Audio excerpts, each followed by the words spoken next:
د اغزن سیند په تړاو بیا څنګه جنجالونه روان دي؟ طالبانو ولې پر کرښه خپل ځواکونه ځای پر ځای کړي دي؟ آیا دا امر د ملا یعقوب دی؟ دا هر څه په ویډیو کې کتلی شئ، خو لومړی چینل درسره سبسکرایب کړئ.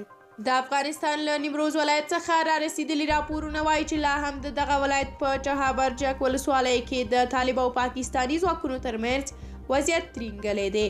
د افغانستان د نیمروز ولایت په چهاربرجک ولسوالۍ کې د افغانستان د طالب ځواکونو او پاکستاني پوځیانو ترمنځ لانجه د دواړو خواوو له هڅو سره لا هم حل شوې نه ده. راپورونه وایي چې افغان طالبانو سیمې ته کومکي ځواکونه استولي او پاکستان چې له وړاندې څخه لانجمنې ساحې ته ځواکونه لیږلي وو، په اختر کې د خپلو ځواکونو رخصتي ځنډولې ده. په سیمه کې د طالبانو د حکومت دوو امنیتي چارواکو ازادي راډیو ته وویل چې پر کرښه وضعیت ترینګلی دی، دواړو خواوو ځواکونه ځای پر ځای کړي دي او د دوو هیوادونو د کمیټو د خبرو نتیجې ته انتظار دي. دغو چارواکو له رسنیو سره د خبرو کولو اجازه نه لرله او نه یې غوښتل چې نومونه یې څرګند شي. دوی وویل چې د روژې په 8مه یې په سپین بولدک کې له پاکستاني لوري سره خبرې کړې دي، خو نتیجه یې ترلاسه نه کړه. وروسته پریکړه وشوه چې د افغانستان او پاکستان کمیټې په خپل منځ کې خبرې وکړي. د سیمې اوسیدونکي افغانان وایي چې پاکستان هڅه کوي د افغانستان په خاوره کې ازغن سیم نصب او پوستې جوړې کړي، خو افغانان یې مخه نیسي.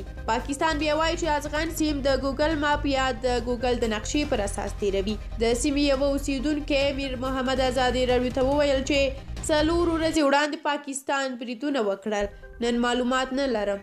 3 ورځې وړاندې حملې کړې وې خو ناکامه شول.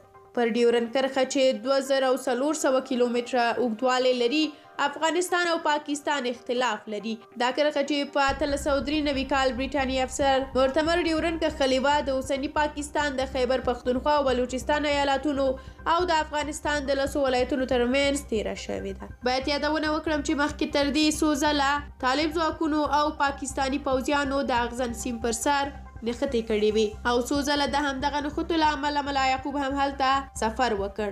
خو دا ځل تر اوسه غلی دی. دا چې په راتلونکي کې به څه ووایي د سوله افغان یوټیوب چینل څخه به نورو ویډیوګانو کې وګورئ. نو که تاسو تر اوسه چینل نه دی سبسکرایب کړی نو اوس یې حتما سبسکرایب کړئ چې زموږ راتلونکي ویډیوګانې له لاسه ورنه کړئ.